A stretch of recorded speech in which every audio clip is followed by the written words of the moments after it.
ఒక సామాజిక వర్గం ఆ సామాజిక వర్గంతో పాటు పచ్చ బ్యాచ్ క్రియేట్ చేసిన మౌత్ టాక్ మల్లిగాళ్ళు. వీళ్ళ లక్ష్యం ఒకటే, నలుగురు పోగయ్యే చోటుకు వెళ్ళడం, ఏపీలో అభివృద్ధి ఏం జరగడం లేదని పిచ్చి కూతలు కూయడం, పచ్చ వేషాలు వేయడం. వీళ్ళకు తోడుగా ఎల్లో మీడియా ఏపీ మీద రాసే విషపురాతలు. గత 5 ఏళ్లుగా ఈ కుతంత్రాలు జరుగుతూనే ఉన్నాయి. ఈ కుట్రపూరిత ప్రచారాలకు, నీచపు రాతలకు చెంపపెట్టులా ఏపీలో అభివృద్ధి ఎంత గొప్పగా జరిగిందో చెబుతున్నాయి అనేక నివేదికలు. ఏపీలో గత 3 ఏళ్లలో పెరిగిన ఆదాయ పన్ను చెల్లింపుదారుల సంఖ్య ఎంతో తెలుసా? 18 లక్షలు. దేశంలోనే ఈ స్థాయిలో ఏ రాష్ట్రంలోనూ ఇన్కమ్ ట్యాక్స్ పేయర్స్ సంఖ్య పెరగలేదు. ఏపీలో అద్భుతంగా జరుగుతున్న అభివృద్ధికి ఇదొక ఉదాహరణ మాత్రమే. దుష్ట చతుష్టయం పచ్చగంతలు విప్పండి, ఏపీ అభివృద్ధిని కళ్ళెట్టుకు చూడండి. దీనిపైనే వాటి మ్యాగజైన్ స్టోరీ. 5.5 కోట్ల మంది ఏపీ ప్రజలారా, ఇప్పుడు మేము చెబుతోంది మీ అందరి గౌరవానికి సంబంధించిన విషయం, పెరుగుతోన్న మీ జీవన ప్రమాణాలకు సంబంధించిన విషయం. ఏపీలో అభివృద్ధి జరగడం లేదంటూ తప్పుడు కూతలు కూసే వాళ్ళ నోళ్లను మూయించే విషయం. ఆంధ్రప్రదేశ్లో జరుగుతున్న డెవలప్మెంట్ చూసి దేశమంతా అబ్బురపడుతోంది. దేశ ఆర్థిక రాజధానిగా చెప్పుకునే ముంబై క్యాపిటల్గా ఉన్న మహారాష్ట్ర కన్నా ఏపీలో ఆదాయ పన్ను చెల్లింపుదారుల పెరుగుదల ఎక్కువగా ఉంది. కొత్తగా ఇన్కమ్ ట్యాక్స్ కట్టేవాళ్ళు దేశంలోని అన్ని రాష్ట్రాల కన్నా ఏపీలోనే ఎక్కువగా పెరుగుతున్నారు, లక్షల్లో పెరుగుతున్నారు.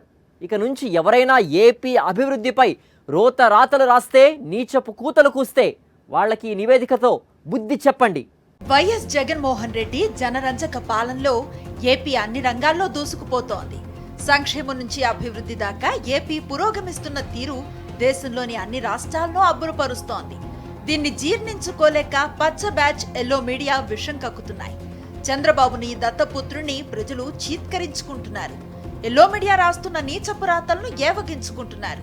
ఈ నేపథ్యంలో కొత్త కుట్రలకు దుష్ట చతుష్టయం తెరతీస్తోంది. ప్రత్యేకంగా మౌత్ టాక్ మల్లిగాళ్లను ఏర్పాటు చేసి నలుగురు పోగయ్యే చోట్ల అసలు ఏపీలో అభివృద్ధి జరగటం లేదని వాళ్లతో చెప్పిస్తోంది. ఈ తరహా కుతంత్రాలకు చెక్ పెడుతూ ఏపీలో అద్భుతంగా సాగుతున్న అభివృద్ధికి అద్దం పడుతున్నాయి అనేక నివేదికలు. వాటిలో ఒకటి ఎస్బీఐ రీసెర్చ్ రిపోర్ట్. ఆంధ్రప్రదేశ్లో దిగువ మధ్యతరగతి ప్రజల ఆదాయం గణనీయంగా పెరుగుతోంది. ఫలితంగా ఆదాయాన్ని వెల్లడించి ప్రభుత్వానికి పన్ను చెల్లించే ట్యాక్స్ పేయర్ల సంఖ్య కూడా గణనీయంగా పెరుగుతోంది. గడిచిన 3 ఏళ్లలో ఏపీలో ట్యాక్స్ పేయర్ల సంఖ్య ఏకంగా 18 లక్షలు పెరిగింది. దేశంలో మరే రాష్ట్రంలోనూ ఇంత పెరుగుదల లేదు. కొంతకాలం క్రితం నీతి ఆయోగ్ అనేటటువంటి సంస్థ ఒక నివేదిక రిలీజ్ చేస్తూ ఆంధ్రప్రదేశ్ రాష్ట్రంలో పేదరికం దాదాపు 9% తగ్గింది అనేటటువంటి నివేదిక రిలీజ్ చేసినారు. సో వీటన్నిటి యొక్క సారాంశం కనుక మనం చూస్తే ఆంధ్రప్రదేశ్ రాష్ట్రంలో నిలకడగా అభివృద్ధి జరుగుతోంది. మానవ వనరుల అభివృద్ధి అనేటటువంటిది చాలా అత్యంత అద్భుతమైనటువంటి రీతిలో జరుగుతోందనేటటువంటి కేంద్ర ప్రభుత్వానికి సంబంధించినటువంటి సంస్థలే చెప్తున్నాయి. ఈ నేపథ్యంలో state bank of India research group అనేటటువంటిది ఈ మధ్యకాలంలో ఇచ్చినటువంటి ఒక నివేదికలో వారు చెప్పినటువంటి మాట, ఆంధ్రప్రదేశ్ రాష్ట్రం 18 లక్షల కొత్తగా ఐటీ రిటర్న్స్ పే చేసే వారి యొక్క సంఖ్య ఆంధ్రప్రదేశ్లో పెరిగిందనేటటువంటి నివేదిక ఇచ్చింది. 2015 నుంచి 2019 మధ్య 5 ఏళ్ల కాలంలో ఆంధ్రప్రదేశ్లో పెరిగిన ట్యాక్స్ పేయర్స్ సంఖ్య కేవలం 5 లక్షలు మాత్రమే. అభివృద్ధికి షర్టు ప్యాంటు వేస్తే నేనే అని చెప్పుకునే చంద్రబాబు హయాంలో ఏపీలో ఎలాంటి డెవలప్మెంట్ జరగలేదని చెప్పడానికి ఈ నివేదిక తిరుగులేని ఆధారం. వైఎస్ జగన్మోహన్ రెడ్డి అధికారంలోకి వచ్చిన తర్వాత 2 ఏళ్ల పాటు కరోనా ప్రపంచాన్ని వణికించింది. అగ్రదేశాలే కరోనా సమయంలో అల్లాడిపోతే ఏపీలో వైఎస్ జగన్మోహన్ రెడ్డి మాత్రం ప్రజలను కాపాడుకోవటం మాత్రమే కాదు, ఆర్థిక వ్యవస్థ అతలాకుతలం కాకుండా చూసుకోగలిగారు. ముంబైని దేశ ఆర్థిక రాజధానిగా పిలుస్తారు. అలాంటి ముంబై రాజధానిగా ఉన్న మహారాష్ట్రలో గత 3 ఏళ్లలో పెరిగిన ట్యాక్స్ పేయర్స్ సంఖ్య 13.9 లక్షలు మాత్రమే. కానీ ఆంధ్రప్రదేశ్లో గత 3 ఏళ్లలో 18 లక్షల మంది ట్యాక్స్ పేయర్స్ పెరిగారు. ఏపీలో దిగువ మధ్యతరగతి కుటుంబాల ఆదాయం ఏ స్థాయిలో పెరుగుతుందో చెప్పడానికి ఈ నివేదికే ఒక ఉదాహరణ. 2023లో ఆదాయ పన్ను దాఖలు చేసిన రాష్ట్రాల్లో ఆంధ్రప్రదేశ్, మహారాష్ట్ర, ఉత్తరప్రదేశ్, గుజరాత్, రాజస్థాన్ మొదటి 5 స్థానాల్లో నిలిచాయి. ఉత్తరప్రదేశ్లో 12.7 లక్షలు, గుజరాత్లో 8.8 లక్షల మంది కొత్తగా ఆదాయ పన్ను చెల్లించే వారి సంఖ్య పెరిగింది. ఇక తమిళనాడు, కేరళలో ఐటీఆర్ ఫైల్ చేసిన వారి సంఖ్య 3 నుంచి 4 లక్షలుగా ఉంది. దాదాపు గత 3 సంవత్సరాల్లో ఆంధ్రప్రదేశ్లో ఇన్కమ్ ట్యాక్స్ కట్టే వాళ్ళ సంఖ్య కొత్తగా 18 లక్షల మంది యాడ్ అయ్యారు. అంటే అంత ముందున్న నెంబర్ కన్నా 18 లక్షల మంది ఇన్కమ్ ట్యాక్స్ ఫైల్ చేసే వాళ్ళ సంఖ్య ఎక్కువగా నమోదైంది. ఇది దేశంలోనే నెంబర్ 1. మనకన్నా అభివృద్ధి చెందినటువంటి రాష్ట్రాలను చెప్పుకున్నటువంటి గుజరాత్ కానివ్వండి, మహారాష్ట్ర కానివ్వండి, మనకన్నా తర్వాత స్థానాల్లోనే కొనసాగుతూ ఉన్నాయి. అలాగే మనతో పాటు పోటీగా ఉన్నటువంటి మరో తెలుగు రాష్ట్రం ఈసారి నెగటివ్ గ్రోత్ నమోదు చేసింది. గత 3 సంవత్సరాల్లో 20వ స్థానానికి పడిపోయినటువంటి పరిస్థితి. అలాగే మనతో పాటు ఉన్నటువంటి దక్షిణాది రాష్ట్రాల్లో కేవలం 3 నుంచి 4 లక్షల మంది మాత్రమే కొత్తగా ఇన్కమ్ ట్యాక్స్ కట్టేవాళ్ళు యావరేజ్గా పర్ స్టేట్ యాడ్ అయ్యారు. అంటే దక్షిణాది రాష్ట్రాలన్నిటితో పోల్చుకుంటే దాదాపు 6 రెట్లు ఎక్కువ ఈరోజు ఆంధ్రప్రదేశ్లో కొత్తగా ఇన్కమ్ ట్యాక్స్ కట్టేవాళ్ళు వచ్చారు. అలాగే దేశం మొత్తం మీద చూసినా కూడా మన తర్వాత స్థానంలో మహారాష్ట్ర 14 లక్షలు ఉంటే మనం 18 లక్షలు ఉన్నాం. వాళ్ళకన్నా 4 లక్షల మంది ఎక్కువ కొత్తగా ఇన్కమ్ ట్యాక్స్ కట్టే వాళ్ళ సంఖ్య పెరిగింది. 2014 నుంచి 5 ఏళ్ల పాటు చంద్రబాబు సీఎంగా ఉన్నారు. ఆయనకు కరోనా లాంటి సవాళ్లు ఏం ఎదురు కాలేదు. కానీ వైఎస్ జగన్మోహన్ రెడ్డి పాలనలో 2 ఏళ్ల సమయాన్ని కరోనా తినేసింది. జగన్ సీఎం అయ్యేసరికి ఏపీ ఖజానాలో ఉంది కేవలం 100 కోట్ల రూపాయలు మాత్రమే.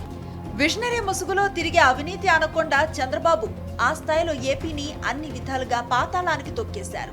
అంతటి దీనస్థితిలో ఉన్న ఏపీని సంక్షేమం నుంచి అభివృద్ధి దాకా అన్ని కోణాల్లో దేశం గర్వపడేలా నిలబెట్టే క్రమంలో జగన్మోహన్ రెడ్డి తీసుకున్న నిర్ణయాలు, తీసుకువచ్చిన సంస్కరణలు అద్భుతమైన ఫలితాలనిచ్చాయి. అందుకొక ఉదాహరణ దేశంలోనే అత్యధికంగా ఆంధ్రప్రదేశ్లోనే ఆదాయ పన్ను చెల్లింపుదారులు పెరగటం. చంద్రబాబు పాలనలో 5 లక్షల మంది ట్యాక్స్ పేయర్స్ పెరిగితే వైఎస్ జగన్మోహన్ రెడ్డి పాలనలో 18 లక్షల మంది ట్యాక్స్ పేయర్స్ పెరిగారు. ముఖ్యంగా దిగువ మధ్యతరగతి వర్గాల ఆదాయం బాగా పెరిగింది. ఇదంతా అభివృద్ధి కాదా? పచ్చ బ్యాచ్ కి, ఎల్లో మీడియాకి ఈ నిజాలు కనిపించడం లేదా? కనిపిస్తున్నాయి. అందుకే వైఎస్ జగన్మోహన్ రెడ్డిని చూసి అంతగా వణికిపోతున్నారు. జగన్ పాలనపై విష ప్రచారాలతో రాక్షసానందాన్ని పొందుతున్నారు. ఎంతో అభివృద్ధి చెందిన మహారాష్ట్ర, గుజరాత్ లాంటి రాష్ట్రాల్లో గత 3 ఏళ్లలో పెరిగిన ట్యాక్స్ పేయర్స్ కన్నా ఏపీలో ఎక్కువ మంది ట్యాక్స్ పేయర్స్ పెరిగారు. ఏపీలో సాగుతున్న అభివృద్ధి ఏ స్థాయిలో ఉందో చెప్పడానికి ఇంతకు మించి ఆధారం ఏం కావాలి? రాతలు రాసే ఎల్లో మీడియాకి, అబద్ధాల ప్రచారంతో వికార రాజకీయాలు చేసే చంద్రబాబుకి, దత్తపుత్రుడికి ఈ నివేదికను చూసేనా బుద్ధొస్తుందా అని ఏపీ ప్రజలు చర్చించుకుంటున్నారు. అమరావతి రాజధాని అంటూ 5 ఏళ్ల పాటు ప్రజల కళ్ళకి గ్రాఫిక్స్ గంతలు కట్టి ఏపీని చీకట్లోకి నెట్టింది చంద్రబాబు నాయుడే. వైజాగ్ పరిపాలనా రాజధాని అవడాన్ని సహించలేక న్యాయపరమైన అడ్డంకులు సృష్టించింది చంద్రబాబు బ్యాచే. ఇలాంటి ప్రతికూల పరిస్థితుల్లో సైతం ఆదాయ పన్ను చెల్లింపుదారులు పెరిగిన రాష్ట్రాల జాబితాలో ఏపీని అగ్రభాగాన నిలబెట్టారు వైఎస్ జగన్మోహన్ రెడ్డి. విజన్ అంటే ఏంటో జగన్ పాలన చూపిస్తోంది. ఒక దార్శనికుడి పాలనలో రాష్ట్రం అభివృద్ధి దిశగా ఎలా పరుగులు పెడుతోందో ఏపీ చూపిస్తోంది. అయినా దుష్ట చతుష్టయం పచ్చ ఏడుపులు ఏడుస్తూనే ఉంది. కుట్రలతో, కుతంత్రాలతో పచ్చ వేషాలు వేస్తూనే ఉంది. విభజిత ఆంధ్రప్రదేశ్కు ప్రయాణం మొదలుపెట్టినప్పుడు ఏపీకి రాజధాని లేదు, ప్రత్యేక హోదా రాలేదు. రాజధాని పేరుతో 5 ఏళ్ల పాటు చంద్రబాబు ఆడిన డ్రామాలు ప్రజలందరికీ తెలిసినవే. అమరావతి పేరుతో చంద్రబాబు చేసినవన్నీ స్కామ్లే, భూ కుంభకోణాలే. ఇలాంటి పరిస్థితుల్లో వైజాగ్ను పరిపాలనా రాజధానిగా చేయడానికి జగన్ నిర్ణయిస్తే న్యాయపరమైన అడ్డంకులు సృష్టించింది చంద్రబాబు అండ్ కోనే. ఇలాంటి ప్రతికూల పరిస్థితుల్లో ఏపీలో కొత్తగా ఆదాయ పన్ను చెల్లించే వాళ్లు లక్షల సంఖ్యలో ఎలా పెరిగారు? దేశంలో పెద్ద రాష్ట్రాలు, ధనిక రాష్ట్రాల కన్నా ఎక్కువగా ఏపీలో కొత్తగా ఇన్కమ్ ట్యాక్స్ కట్టేవాళ్లు ఎలా పెరిగారు? దానికి కారణం వైఎస్ జగన్మోహన్ రెడ్డి పరిపాలనా దక్షత. ప్రజల జీవన ప్రమాణాలు పెంచడానికి, పేద, దిగువ మధ్యతరగతి వర్గాల ఆదాయం పెంచడానికి జగన్ ప్రభుత్వం తీసుకువచ్చిన సంస్కరణలే కారణం. వాటి గురించి చర్చించుకునే ముందు జగన్లోని దార్శకుడిని ఒకసారి చూడండి. ట్యాక్స్ బాయన్సీ అనేది వెరీ వెరీ ఇంపార్టెంట్ అంశం. అంటే ఎక్కడికైనా కూడా, ఎప్పుడైనా కూడా ట్యాక్సులు ఎప్పుడు పెరుగుతాయి అని అంటే, అగ్రేరియన్ ఎకానమీగా ఉన్న మనలాంటి రాష్ట్రాలలో ట్యాక్స్లలో పెరుగుదల తక్కువ ఉంటుంది అధ్యక్ష. ఈ సర్వీసెస్ సెక్టర్ ఎక్కడైతే ఉంటుందో, ఈ పెద్ద పెద్ద సిటీస్లో ఈ ఈ ఈ కంప్యూటర్స్ కానీ, ఈ ఐటీ కానీ, ఇవన్నీ ఎక్కడైతే ఈ సర్వీసెస్ సెక్టర్స్ ఎక్కడైతే ముమ్మరంగా ఉంటుందో ఈ సిటీస్లో, అక్కడ tax revenues, buoyancy for tax revenues అనేది ఎక్కువ ఉంటుంది. గమనించినట్లయితే అధ్యక్ష, ఆ బాయన్సీ ఆఫ్ ట్యాక్స్ రెవెన్యూస్, అందుకే నేను విశాఖపట్నం అని చెప్పి అంత గట్టిగా ఎందుకు అంతగా చెప్తా ఉంటాను అంటే దానికి కారణం అది అధ్యక్ష. ఒకసారి నేషనల్ ఒకసారి నేషన్ యాజ్ ఎ హోల్గా ఒకసారి గమనించినట్లయితే అధ్యక్ష, contribution into GDP from agriculture sector గమనిస్తే 18%. అగ్రికల్చర్ నుంచి జీడిపికి కాంట్రిబ్యూషన్ నేషన్ వైడ్ గమనిస్తే 18% ఉంటే తెలంగాణలో 17% అనుకుంటా. ఆ మాదిరిగా ఉంటే మన రాష్ట్రంలో అగ్రికల్చర్ నుంచి జీడిపికి కాంట్రిబ్యూషన్ 34%. దీనివల్ల ఏమవుతుందనంటే అధ్యక్ష, దీనివల్ల ఏం జరుగుతుందనంటే మంది రైతులతో కూడిన ఎకానమీ. సో దీనివల్ల ఏమవుతుందనంటే ability to generate tax revenues మనకు తగ్గుతాం. This is inherited legacy, inherited. So ఇటువంటి చోట, అందుకనే ఇటువంటి చోట హైదరాబాద్ లాంటి నగరం లేకపోవడం ఇంకా దారుణం. దాని దెబ్బకి ఏమవుతుంది అని అంటే బాయిన్సీ ఆఫ్ ట్యాక్స్ రెవెన్యూస్ కూడా తక్కువ కావడం. విన్నారుగా, పెద్ద పెద్ద నగరాల్లో ట్యాక్స్ రెవెన్యూ ఎక్కువగా ఉంటుంది. హైదరాబాద్ లాంటి నగరం లేకపోవటం, విభజన వల్ల రాష్ట్రం ఏటా 13,000 కోట్లను ఆదాయపరంగా నష్టపోతున్నా. విశాఖని ఆ స్థాయిలో నిలబెట్టడానికి జగన్ చేస్తున్న ప్రయత్నాలకు చంద్రబాబు అండ్ కో అడ్డుపడుతూనే ఉంది. ఇన్ని ఇబ్బందుల మధ్య రాష్ట్ర ఆర్థిక వ్యవస్థను సమర్థవంతంగా నడుపుతూ, మరోవైపు సంక్షేమ పథకాలను అందరికీ అందిస్తూ, ఇంకోవైపు అభివృద్ధి దిశగా రాష్ట్రాన్ని పరుగులు పెట్టిస్తున్నారు. అందుకే రికార్డు స్థాయిలో ఆదాయ పన్ను చెల్లింపుదారులు ఏపీలో పెరిగారు. దేశంలో ఏ రాష్ట్రంలోనూ ఈ స్థాయిలో పెరుగుదల లేదు. ఏపీలో పెద్ద ఎత్తున ఉపాధి కల్పించే సూక్ష్మ, చిన్న, మధ్య తరహా పరిశ్రమల ఏర్పాటు కోసం జగన్ తీసుకున్న చర్యలు సత్ఫలితాలనిస్తున్నాయి. ఎంఎస్ఎంఈల ద్వారా ఏపీలో భారీగా ఉద్యోగాల కల్పన జరుగుతోందని పార్లమెంట్ సాక్షిగా కేంద్ర ప్రభుత్వమే చెప్పింది. వైఎస్ జగన్మోహన్ రెడ్డి పాలనలో ఏపీలో కొత్తగా 6,60,000కు పైగా ఎంఎస్ఎంఈలు ఏర్పాటయ్యాయి. చంద్రబాబు ప్రభుత్వం దిగిపోయే నాటికి రాష్ట్రంలో కేవలం 1,93,530 ఎంఎస్ఎంఈలు మాత్రమే ఉన్నాయి. ప్రధానంగా ఈరోజు రాష్ట్రంలో అధికారంలో ఉన్నటువంటి ప్రభుత్వం తీసుకున్నటువంటి నిర్ణయాలు సత్ఫలితాలు ఇవ్వడమే దీనికి ప్రధాన కారణం కింద చెప్పుకోవాలి. కోవిడ్ వచ్చింది, 2 సంవత్సరాలు మొత్తం దేశమంతా అతలాకుతలమైంది. ఆ తర్వాత వచ్చినటువంటి 3 సంవత్సరాల్లో ఇంత గ్రోత్ ఎలా సాధ్యపడింది అంటే, కోవిడ్ సమయంలో కుదేలైనటువంటి ఎంఎస్ఎంఈలకు ఊతమిచ్చేలాగా ఈ ప్రభుత్వం తీసుకున్నటువంటి నిర్ణయాలు medium and small scale industries అంటే చిన్న మధ్య తరహా పరిశ్రమలకి ఊపిరి పోసాయని చెప్పొచ్చు.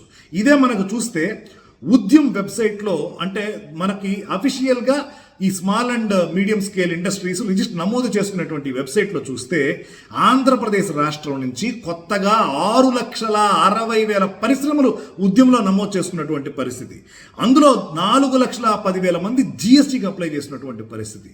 ఇది ఈ కొత్తగా పెరిగినటువంటి ఈ 18 లక్షల ఇన్కమ్ ట్యాక్స్ కొత్తగా కట్టే వాళ్ళలో దాదాపు 45% ఇదే ప్రధానమైనటువంటి కారణమైంది. సో ఎలాంటి నిర్ణయాలు తీసుకున్నారు? వాళ్ళకు రుణమాఫీ చేశారు, అలాగే వాళ్ళకి కావాల్సిన ప్రోత్సాహకాలు ఇచ్చారు. దాంతోపాటుగా 75% ప్రభుత్వానికి సంబంధించి కొనుగోళ్లు ఏమన్నా ఉంటే మన చిన్న మధ్య తరహా పరిశ్రమల దగ్గర నుంచే కొనుగోలు చేయాలని చెప్పి గైడ్ లైన్స్ ఇవ్వడం జరిగింది.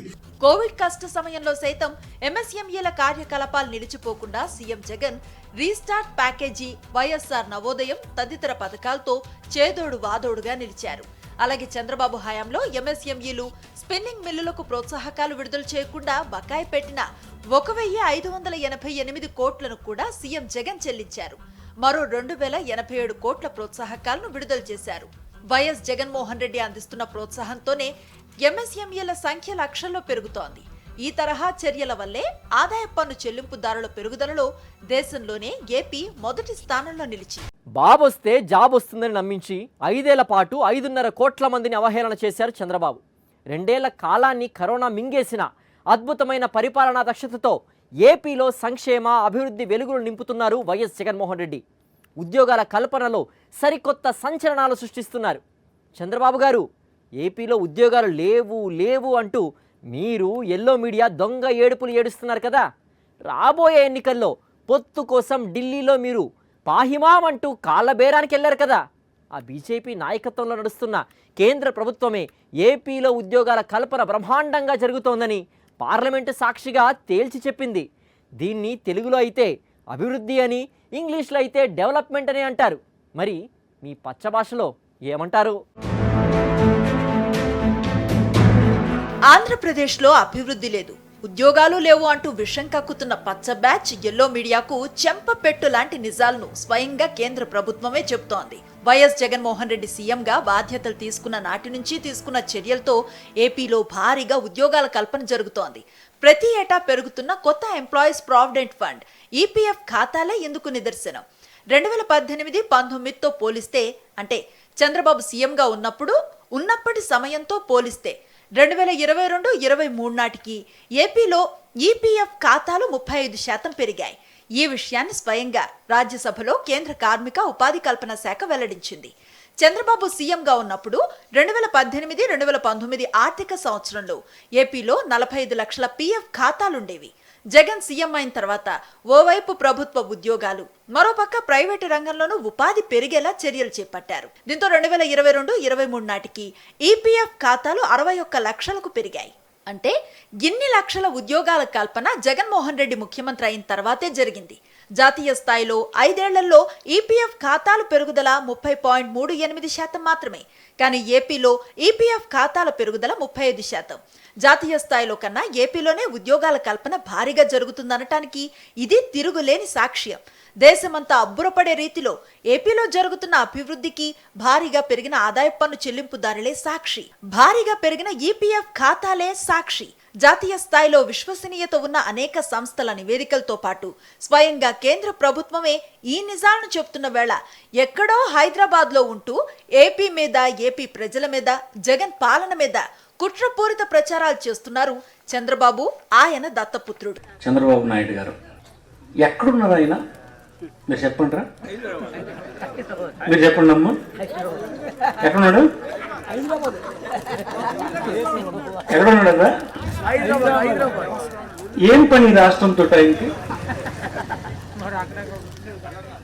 ఎందుకు హైదరాబాద్ అంటే హైదరాబాద్ చల్లగా ఉంటుంది, అక్కడ వ్యాపారం ఉంది, అతని వ్యవహారాలు ఉన్నాయి. ఎడిషనల్గా చీఫ్ మినిస్టర్ ఉద్యోగం కావాలి అతనికి. ధర్మం అనేది ఎన్ని సంవత్సరాలు అయింది రాష్ట్రం విడిపోయి? 10 సంవత్సరాలు అయిపోయింది. ఇప్పుడు నేను హైదరాబాద్లో నేను అక్కడ ఉండి మీకు పోటీ చేస్తున్నట్టు మీరు ఒప్పుకుంటారా? అంటే అతను కూడా అంతే, అతని కొడుకు అంతే. ఎక్కడ ఉంటారు వీళ్ళు? బంజారా హిల్స్లో ఉంటారు. నేనేమో పెద్ద విమర్శలు తలుచుకోలేదు, కానీ రాష్ట్రంలో ఉండొద్దా మీరు? ఈ రాష్ట్ర ప్రయోజనాల గురించి మాట్లాడేస్తుంటారు రోజును. ఒకవైపు ప్రజల ఆదాయం పెరుగుతోంది, మరోవైపు ఆదాయ పన్ను కట్టే వారి సంఖ్య లక్షల్లో పెరుగుతోంది. ఆ పెరుగుదల కూడా దేశంలోనే ధనవంతమైన రాష్ట్రాలు, మహానగరాలు ఉన్న రాష్ట్రాల్లో కన్నా ఎక్కువగా పెరుగుతోంది. గత 10 ఏళ్లలో 5 లక్షల ఆదాయం కేటగిరీ నుంచి 10 లక్షల రూపాయల ఆదాయ కేటగిరీలో పన్ను చెల్లించేవారు 8.1% పెరిగారు. ఇక 10 లక్షల రూపాయల ఆదాయ కేటగిరీ నుంచి 20 లక్షల ఆదాయ కేటగిరీకి వెళ్లిన వారు 3.8%గా ఉన్నారు. కోటికి పైగా ఆదాయ కేటగిరీలో 0.02% పెరిగారని ఎస్బీఐ రీసెర్చ్ నివేదిక తెలిపింది. ఆంధ్రప్రదేశ్ రాష్ట్రంలో మానవ వనరుల అభివృద్ధి పెరుగుతోంది. అదే రకంగా ప్రజల యొక్క ఆదాయం పెరగటం వలన జిఎస్టీ వసూళ్లు పెరిగాయి. అదే రకంగా ఇన్కమ్ ట్యాక్స్కి సంబంధించినటువంటి రిటర్న్స్ 18 లక్షల వరకు కూడా పెరిగిందనేటటువంటిది అంచనా. అదే రకంగా నీతి ఆయోగ్ ఇచ్చినటువంటి నివేదిక ప్రకారం పేదల సంఖ్య, అంటే పేదరికం 9% తగ్గిందనేటటువంటి రిపోర్ట్ వచ్చింది. విద్య విషయంలోనూ, వైద్య విషయంలోనూ అంతర్జాతీయంగా గుర్తింపు మొదటమే కాకుండా కొలంబియా యూనివర్సిటీ కానీ, అదే రకంగా వైట్ హౌస్కు సందర్శించటం కానీ, లేదా వరల్డ్ బ్యాంక్ సంబంధించినటువంటి ఎకానమిస్టులతో ఆంధ్రప్రదేశ్లో నాడు నేడు కార్యక్రమంలో జరుగుతున్నవి కానీ, అదే రకంగా ప్రజల దగ్గరికే వచ్చి డాక్టర్ విలేజ్ క్లినిక్ అనేటటువంటి వీటన్నిటి ద్వారా ప్రజల యొక్క ఆరోగ్య సూచీని పెరగటంలో ఆంధ్రప్రదేశ్ రాష్ట్ర ప్రభుత్వం చేస్తున్నటువంటి కృషిని కేంద్ర ప్రభుత్వానికి సంబంధించినటువంటి అనేక సంస్థలు అభినందించడమే కాకుండా రాబోయేటటువంటి రోజుల్లో ఇవి మరింతగా పెరిగేటటువంటి అవకాశం ఉందని ఏదైతే రీసెర్చ్ రిపోర్ట్లు చెప్తున్నాయో, ఇది తెలుగుదేశం పార్టీకి సంబంధించిన మీడియా చేసేటటువంటి అబద్ధపు ప్రచారాలకి ఇది చెంపపెట్టుగా పరిణమించిందంటలో కూడా ఎక్కడా కూడా ఆశ్చర్యం కానీ అతిశయోక్తి కానీ లేదు. పచ్చ బ్యాచ్ పన్నుతున్న కుట్రలు, ఎల్లో మీడియా చేస్తున్న విష ప్రచారం, వైజాగ్ ని పరిపాలనా రాజధాని చేయకుండా న్యాయపరమైన అడ్డంకులను సృష్టించటం, వీటన్నింటికీ తోడు 2 ఏళ్ల సమయాన్ని మింగేసిన కరోనా, ఇన్ని సవాళ్లు, ప్రతికూల పరిస్థితుల మధ్య వైఎస్ జగన్మోహన్ రెడ్డి ఏపీ అభివృద్ధిలో సృష్టిస్తున్న అద్భుతాలను దేశమంతా మెచ్చుకుంటోంది. ఏపీలో అమలవుతున్న అనేక పథకాలు, సంస్కరణలను దేశంలోని అనేక రాష్ట్రాలు అమలు చేస్తున్నాయి. వైఎస్ జగన్మోహన్ రెడ్డిలో ఉన్న దార్శనికుడిని చూసి ప్రముఖ ఆర్థిక, రాజకీయ విశ్లేషకులే శభాష్ అంటున్నారు. ఏపీలో జరుగుతున్న అభివృద్ధి, కనిపిస్తున్న మార్పు, భవిష్యత్తుపై పెరుగుతున్న నమ్మకం, జగన్ మనకున్నాడన్న భరోసా ఇస్తున్న ధైర్యం, వీటన్నింటినీ 5.5 కోట్ల మంది ఆంధ్రప్రదేశ్ ప్రజలు గమనిస్తున్నారు. దీంతో ఏం చేయాలో అర్థం కాక, ప్రజల ముందుకు ఎలా వెళ్లాలో తెలియక జగన్ పాలన మీద విషం కక్కటమే ధ్యేయంగా బతికేస్తున్నాయి పచ్చ బ్యాచ్, ఎల్లో మీడియా. ఇది వాల్టి మ్యాగజైన్ స్టోరీ.